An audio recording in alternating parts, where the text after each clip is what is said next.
Mitosis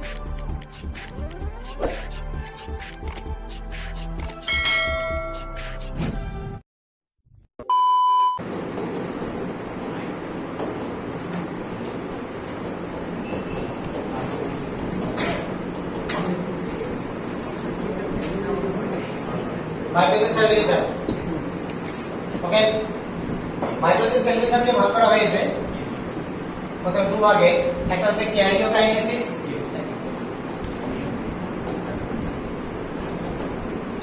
আর দ্বিতীয় ভাগ হচ্ছে সাইটোকাইনেসিস। ক্যারিওকাইনেসিসের আন্ডারে যে দশাগুলো রয়েছে সেগুলো হচ্ছে প্রোফেজ, মেটাফেজ, প্রোমেটাফেজ,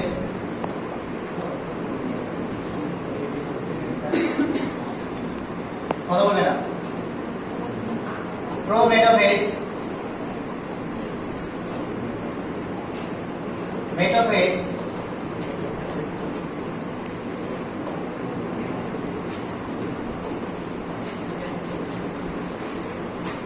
অ্যানাফেজ এবং হচ্ছে টেলোফেজ। তাহলে মাইটোসিস যখন একটা সেল ডিভিশন হবে তখন সেই সেল ডিভিশনের ক্ষেত্রে প্রথমে নিউক্লিয়াসের যে বিভাজন হবে সেই নিউক্লিয়াসের বিভাজনকে বলা হচ্ছে ক্যারিওকাইনেসিস, ঠিক আছে। আর সাইটোপ্লাজমের যখন ডিভিশন হবে তখন তাকে বলা হচ্ছে সাইটোকাইনেসিস। ক্যারিওকাইনেসিসকে আবার কতগুলি সাব স্টেজে ভাগ করা হয়েছে, সেগুলো হচ্ছে প্রোফেজ, প্রোমেটাফেজ, মেটাফেজ, অ্যানাফেজ এবং টেলোফেজ। আবার আমরা দেখব যে প্রোফেজকে আবার সাব স্টেজে ভাগ করা হয়েছে, সেগুলো হচ্ছে আর্লি প্রোফেজ, মিডল প্রোফেজ এবং লেট প্রোফেজ। প্রোফেজ একটা লং টাইম, মাইটোসিস সেল ডিভিশনের মধ্যে প্রোফেজ হচ্ছে একটা সবচেয়ে দীর্ঘস্থায়ী দশা এবং কমপ্লেক্স। এই দীর্ঘস্থায়ী দশার তিনটে sub stage, early prophase, middle prophase এবং লেট প্রোফেজ। এখানে হচ্ছে যে প্রোফেজের যে সময়কাল, সেই সময়কালের মধ্যে ক্রোমোজোমের এবং সেলের কিছু পরিবর্তন, যেটা টাইম বাই টাইম ডিফারেন্ট হবে, সেই জন্য প্রোফেজকে আরো তিনটে স্টেজে ভাগ করা হয়েছে, সেটা হচ্ছে আর্লি, মিডল এবং লেট। তো আমরা দেখে নেব প্রোফেজে চলে আসবো। ফার্স্ট হচ্ছে আর্লি প্রোফেজ।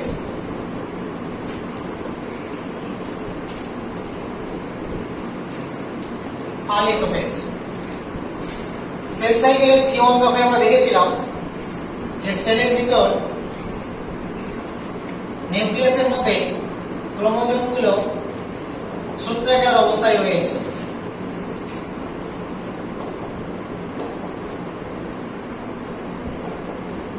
এবং তাই একটা জায়গায় নিউক্লিওলাস রয়েছে। এটা ছিল ইন্টারফেজ দশা।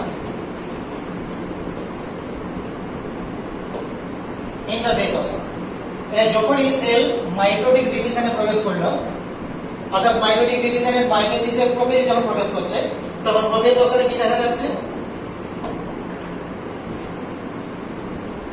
আর্লি প্রোফেজে যেটা দেখা যাবে যে প্রথমে আর্লি প্রোফেজে নিউক্লিয় পর্দা এবং নিউক্লিওলাসের কোনো চেঞ্জ থাকবে না।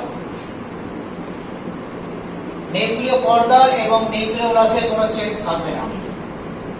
প্রথমে যেটা হবে সেটা এই যে ক্রোমোজোমগুলো যেগুলো সূত্রাকার বা ক্রোমাটিন ফাইবার অবস্থায় যেগুলো ছিল, সেই ক্রোমাটিন ফাইবারগুলো জল বিয়োজনের জন্য আস্তে আস্তে কুণ্ডলী তৈরি করবে।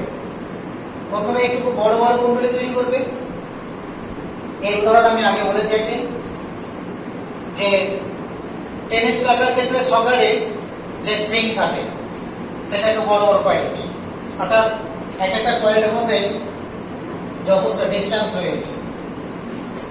আবার আমরা বিভিন্ন স্প্রিং নিয়ে আমরা আলোচনা করেছি, সেখানে স্প্রিংগুলোর ভাঁজগুলোর মধ্যে একটা নির্দিষ্ট দূরত্ব রয়েছে, সর্বনিম্ন দূরত্ব রয়েছে। সেটা আমরা বলছিলাম যে জানালার পর্দায় যে তারটা ইউজ করা অ্যাকচুয়ালি স্প্রিং তার, সেটা হচ্ছে সুপার কয়েল।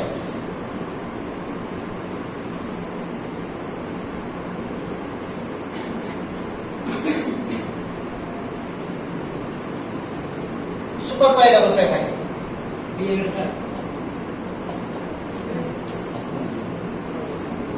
কি বলছো? হ্যাঁ,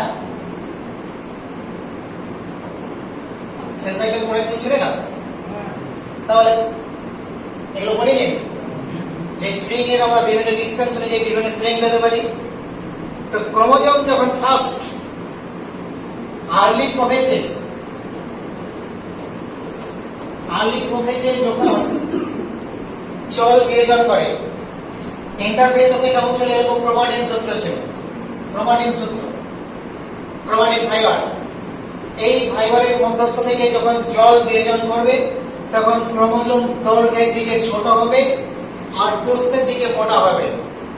কিন্তু ক্রোমোজোমটা কি অবস্থায় বিন্যাস দেবে? কয়েল শুরু করবে। প্রথম কয়েল যখন দেবে তখন ডিসটেন্স থাকবে কয়েলগুলোর মধ্যে, পাতগুলোর মধ্যে দূরত্ব বেশি থাকবে। যত জল বিয়োজন করবে আলটিমেট প্রোফেজের শেষ দিকে এবং মেটাফেজ দশা পর্যন্ত জল বিয়োজন করবে, মেটাফেজ দশায় ঠিক ক্রোমোজোমকে এইরকম সুপার কয়েল অবস্থায় পাওয়া যাবে। যে সুপার কয়েলের জন্য মনে হবে যে এত বেশি ঘন প্যাচ হবে, মনে হবে যেন ক্রোমোজোমের বাইরে কিছু যেন আবরণ রয়েছে, মনে হবে ক্রোমোজোমের বাইরে একটা আবরণ রয়েছে, কিন্তু ক্রোমোজোমের মধ্যে কোনো আবরণ নেই। ওকে, তো আর্লি ক্রোমোজোম প্রথমে কি হবে? তাহলে ক্রোমোজোম, এখানে যে ক্রোমোজোমগুলো রয়েছে সেই ক্রোমোজোমগুলো কি করবে? জল বিয়োজন করবে। জল বিয়োজনের জন্য আস্তে আস্তে ক্রোমোজোমগুলো কুণ্ডলী অবস্থায় আসবে, যার কারণে ক্রোমোজোমগুলো এইরকম সূত্রাকার অবস্থা থেকে আস্তে আস্তে ক্রোমোজোমগুলো একটু করে স্থূল হবে, অর্থাৎ একটু একটু করে মোটা হবে, একটু করে স্থূল হবে বা মোটা হবে। এবং আমরা জানি সেল সাইকেলের এস দশাতে ডিএনএ রেপ্লিকেশনের মাধ্যমে ডিএনএ ডবল হয়েছে। ডিএনএ ডবল হয়েছে মানে সেটা আমি বলেছিলাম যে মোনাড ক্রোমোজোম থেকে ডায়াড গঠন করেছে, কিন্তু সেই ডায়াডটা কেমন? ডায়াডটা সুস্পষ্ট নয়। ডায়াডের ক্রোমাটিন গুলো একদম খুব পাশাপাশি ঘন সন্নিবিষ্ট ভাবে অবস্থান করে, খুবই ঘনভাবে, সেটা বোঝাই যায় না, দেখে মনে হয় মোনাড। তারা ডায়াড অবস্থায় অবস্থান করে। সেইটা এই আর্লি প্রোফেজে কি হয়? জল বিয়োজনের জন্য যখন কুণ্ডলী গঠন করে তখন আস্তে আস্তে একটু একটু করে সেপারেশন হয়, অর্থাৎ ক্রোমাটিন গুলো সুস্পষ্ট হয়। আর এই পাশাপাশি ক্রোমাটিনটা আমরা কি বলি? Sister chromatid.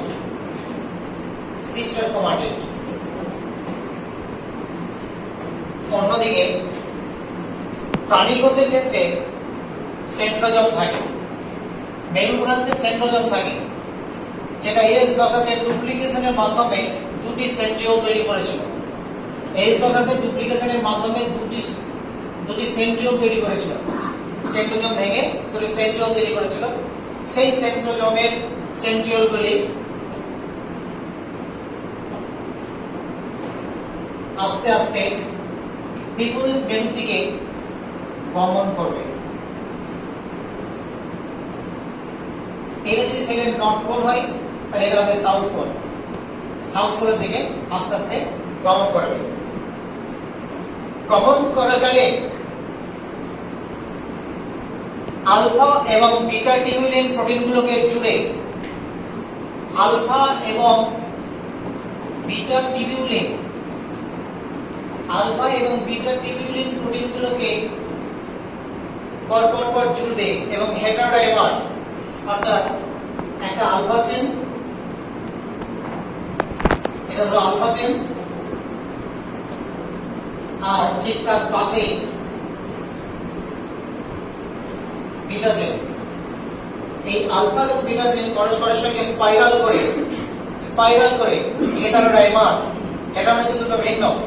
আলফা একটা এক ধরনের চেন, বিটা এক ধরনের চেন, হেটারোডাইমার অবস্থায় সংযুক্ত হবে।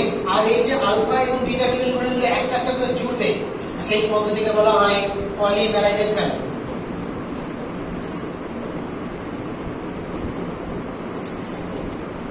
তাহলে পলিমারাইজেশন পদ্ধতিতে আলফা এবং বিটা টিবিউলিন প্রোটিনগুলো অণুগুলো একটা করে জুড়ে চেন তৈরি করবে আলফা এবং বিটা চেন। এই আলফা এবং বিটা চেন পরস্পরের সঙ্গে স্পাইরাল করে তৈরি করবে একটা সূত্রাকার গঠন, যেটাকে আমরা বলবো স্পিন্ডল বা বেন। স্পিন্ডল বা বেন বা বেন্টন, সেই গঠনের কাজ এখানে শুরু হয়েছে। সেই কাজটা সম্পন্ন করছে সেন্ট্রিওল। আর এই আলফা বিটা টিবিউলিন প্রোটিনগুলো কোষের সাইটোপ্লাজমে থাকবে। এই সাইটোপ্লাজম থেকে এগুলো গ্রহণ করে বেন তন্তু তৈরি হবে। সেই পদ্ধতি হচ্ছে পলিমারাইজেশন। তাহলে পলিমারাইজেশন পদ্ধতিতে কি হবে, বেন তন্তু গঠনের কাজ চলতে শুরু করবে আর্লি প্রোফেজ। ওকে, এটা গেল আর্লি প্রোফেজ। নেক্সট চলে আসবো আমরা মিডল প্রোফেজে।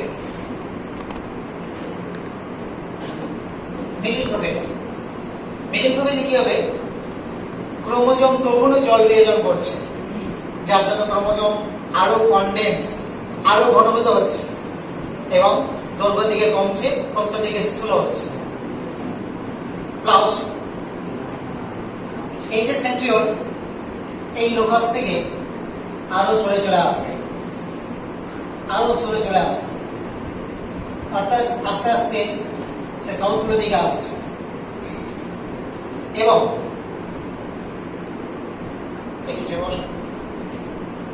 এবং মিডল প্রোফেজে এই নিউক্লিয় পর্দা এবং নিউক্লিওলাস আস্তে আস্তে ভাঙতে শুরু করবে। নিউক্লিয় পর্দা এবং নিউক্লিওলাস আস্তে আস্তে ভাঙতে শুরু করবে, যেটাকে বলা হচ্ছে তোমার বিলুপ্ত। খাতায় লিখছো এগুলো? লিখো, একটা লিখতেই থাকো, ছবি লাগতেই থাকো। তাহলে কি হবে, মিডল প্রোফেজের শেষ দিকে নিউক্লিয় পর্দা এবং নিউক্লিওলাস ভাঙতে শুরু করবে, তাকে বলা হচ্ছে বিলুপ্ত। কোনটা? মিডল প্রোফেজে কি হবে, সেন্ট্রাল আরো সরে আসবে, ক্রোমোজোম জল বিয়োজনের জন্য এটা নেই না। ছবিটা আমি বুঝতে পারছি না, বুঝতে গেলে অনেকটা বোঝা যাবে যেহেতু ডিজিটাল বোর্ড। আবার এটা আলাদা করে ইমেজ করা যায়, অত সিস্টেমে যেতে চাইছি না। নিউক্লিওলাস আর নিউক্লিয় পর্দা আস্তে আস্তে বিলুপ্ত হবে, ক্রোমোজোম জল বিয়োজনের জন্য আরো কনডেন্স হবে, আরো ঘনীভূত হবে, তার জন্য দৈর্ঘ্য ছোট হবে, আর আস্তে আস্তে এই যে রূপগুলো আসবে। আর বেনতন্তুর কথা বললাম যে বেনতন্তু গঠনের কাজ তখন চলবে। এই যে বিলুপ্ত আর আরেকটা টার্ম আমরা পাবো, সেটা হচ্ছে অবলুপ্ত। এই দুটোর মধ্যে তফাৎ কি? তফাৎ হচ্ছে বিলুপ্ত মানে, যেমন যদি আমরা কোনো প্রাণীর ক্ষেত্রে বলি, যেমন কিছু প্রাণী আছে যে প্রাণীগুলোকে সাধারণত সব পরিবেশে আমরা খুঁজে পাবো না, কিন্তু এমন কিছু সংরক্ষিত পরিবেশে খুঁজে পাবো। যেমন সাদা বাঘ, তুষার চিতা, এগুলো হচ্ছে বিলুপ্ত। অর্থাৎ এদেরকে গোটা বিশ্বে খুঁজে পাবো না ঠিকই, কিন্তু কোনো কোনো জুলজিক্যাল গার্ডেনে বা কোনো কোনো সংরক্ষিত স্যাংচুয়ারি বা ন্যাশনাল পার্কে এদেরকে আমরা পেতে পারি। সেটা কি? সীমিত সংখ্যা, তখন হচ্ছে বিলুপ্ত। অবলুপ্ত কি? অবলুপ্ত মানে হচ্ছে যে সমস্ত প্রাণীরা পৃথিবী থেকে চিরতরে চলে গেছে, গোটা ওয়ার্ল্ডে যদি চিরুনি তল্লাশি করা হয় তাহলে তাদের আর খুঁজে পাওয়া যাবে না, একটাও প্রজাতি খুঁজে পাওয়া যাবে না, তখন তাকে বলা হবে অবলুপ্ত। যেমন হচ্ছে ডাইনোসরস।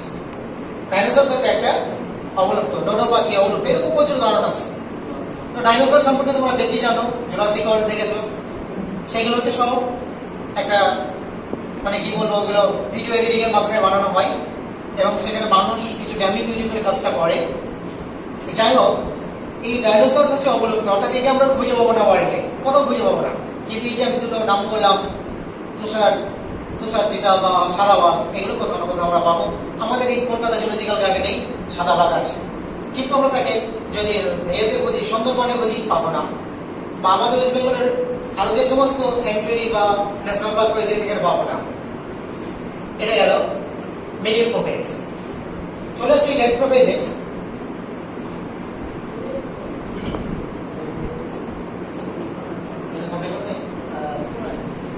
নেক্সট হচ্ছে লেট প্রোফেজ। লেট প্রোফেজ আমরা দেখবো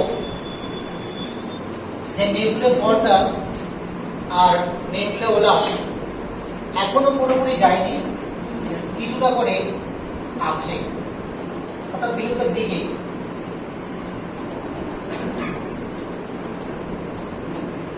এবং নিউক্লিওলাসের কিছু অংশ আছে। ক্রোমোজোমগুলো যথেষ্ট কনডেন্স হয়ে গেছে এবং সেগুলো সিস্টার ক্রোমাটিড নিয়ে গঠিত, আর সিস্টার ক্রোমাটিডগুলো সেন্ট্রোমিয়ারের মাধ্যমে আবদ্ধ রয়েছে। অন্যদিকে সেন্ট্রিওল পুরোপুরি 180 ডিগ্রি অ্যাঙ্গেলে চলে এসেছে এবং বেনতন্তু গঠনের কাজ প্রায় শেষের দিকে। বেনতন্তু গঠনের কাজ প্রায় শেষের দিকে। ক্রোমোজোম এখনো জল বিয়োজন করছে, যার জন্য ক্রোমোজোম আরো কনডেন্স, আরো ঘনীভূত হবে। এখানে যে ছবিতে দেখছো যে ক্রোমাটিডগুলো পুরোপুরি সেপারেট, অতটা সেপারেট হবে না, আরো অ্যাটাচ থাকবে। এখানে ছবিটা সবটা কমপ্লিট সম্ভব হয় না। এর মাধ্যম দিয়ে দেখা যাবে যে এই দশা অর্থাৎ লেট প্রোফেজের শেষ দিকটায় এই নিউক্লিওপর্দা নিউক্লিওলাস প্রায় চলে যাবে। যদিও আমি এখানে কিছুটা ডটেড লাইন দিয়েছি, কারণ এটা স্টার্টিং পয়েন্টে বলার সময় দিয়েছি। তো যাই হোক, এই লেট প্রোফেজের শেষের দিকটাতে নিউক্লিওপর্দা এবং নিউক্লিওলাস প্রায় চলে যাবে, অর্থাৎ বিলুপ্ত, বিশেষ দেখা যাবে না, প্রায় সম্পূর্ণই চলে যাবে। তখন তাকে আমরা বলছি যে নিউক্লিওপর্দা এবং নিউক্লিওলাস বিলুপ্ত হয়েছে লেট প্রোফেজ। আর সেন্ট্রিওল পরস্পরের 180 ডিগ্রি অ্যাঙ্গেলে চলে এসেছে, অর্থাৎ নর্থ এবং সাউথ পোল, দুই পোলের মধ্যে অবস্থান করছে এবং বেনতন্তু গঠনের কাজ শেষ। এই দশার শেষ দিকে যেহেতু নিউক্লিওপর্দা নেই এবং নিউক্লিওলাস নেই, সেই জন্য কি হবে, ক্রোমোজোমগুলো বাউন্ডারি না থাকার জন্য পুরো সাইটোপ্লাজমে ছড়িয়ে যাবে, যে যেখানে খুশি ছড়িয়ে যাবে। ক্রোমোজোমগুলো সেলের বিভিন্ন জায়গায় ছড়িয়ে যাবে, অর্থাৎ বাউন্ডারি নেই বলে। যেমন কি হয় আমাদের ক্লাসের ক্ষেত্রে, যখন টিফিন আওয়ার হয় তখন ঘন্টা দেওয়ার পর সবাই রুমে বা কোথাও ডাইনিং এ বা এখানে ওখানে চলে যাও, বা বিকেলে খেলার সময় মাঠে সব ছড়িয়ে ছিটিয়ে খেলাধুলা করো। ঠিক যখন আবার ঘন্টা পড়ে তো সবাই আবার কেন্দ্রীভূত হয় কোথায়, ক্লাসের সময় ক্লাসে, আর আদার্স টাইম রুমে বা যেখানে। এই যে টিফিন আওয়ার, এই যে বাউন্ডারি থাকে না, তখন তোমরা ছড়িয়ে যাও। আর যখন ঘন্টা দেওয়া হয় তখন তোমরা আবার নিয়মের মধ্যে চলে আসো, বাউন্ডারির মধ্যে চলে আসো। ঠিক ক্রোমোজোম, যেহেতু নিউক্লিওপর্দা বিলুপ্ত হয়ে গেছে, সেই জন্য ক্রোমোজোমগুলো কোষের পুরো সাইটোপ্লাজমে ছড়িয়ে যাবে। আবার একটা সময় মেটাফেজ দশাতে এই ক্রোমোজোমগুলো আবার এসে কেন্দ্রে জমা হবে, তারপর আবার তারা বিভিন্নভাবে বিন্যাস লাভ করবে।